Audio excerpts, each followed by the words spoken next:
الله إن أراد بكم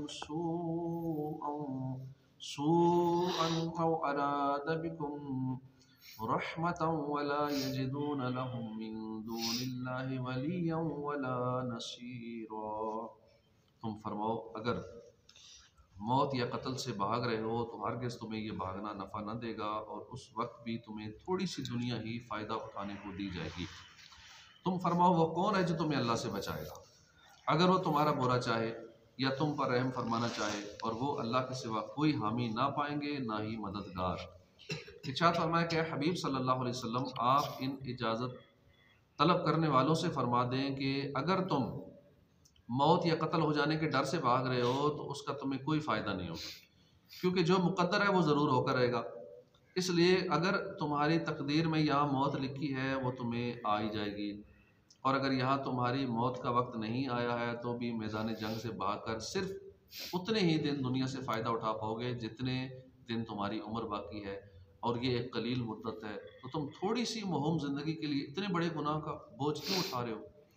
قل، تم فرماؤ، یعنی اے حبیب صلی اللہ علیہ وسلم آپ ان سے فرما دیں کہ اگر اللہ تعالیٰ کو تمہیں قتل اور ہلاک کرنا منظور ہو تو اسے کوئی ٹال ہی نہیں سکتا، اور اگر وہ تمہیں امن و عافیت عطا فرما کر تم پر رحم فرمانا چاہے تو کوئی تمہیں قتل اور ہلاک نہیں کر سکتا، اور یہ لوگ اللہ کے سوا اپنی جانوں کا کوئی حامی نہ پائیں گے اور نہ ہی کوئی مددگار ملے گا۔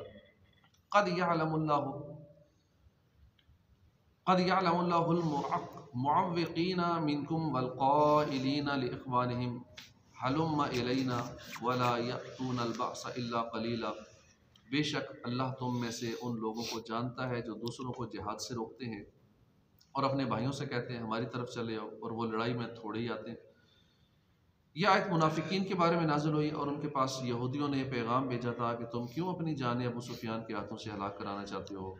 اس کے لشکری اس مرتبہ اگر تمہیں پا گئے تو تم میں سے کسی کو باقی نہ چھوڑیں گے۔ ہمیں یہ اندیشہ ہے کہ تم کسی مصیبت میں گرفتار نہ ہو جاؤ، تم ہمارے بھائی اور ہمارے ہمسائے ہو، اس لیے ہمارے پاس آ جاؤ۔ یہ خبر پا کر عبداللہ بن ابی بن سلول منافق اور اس کے ساتھی مومنین کو ابو سفیان اور اس کے ساتھیوں سے ڈرا کر رسول کریم صلی اللہ علیہ وسلم کا ساتھ دینے سے روکنے لگے، اور اس میں انہوں نے بہت کوشش کی، لیکن جس قدر انہوں نے کوشش کی مومنین کی ثابت قدمی اور استقلال اور بڑھتا چلا گیا۔ صدق اللہ العظیم۔ اعوذ باللہ من الشیطان الرجیم۔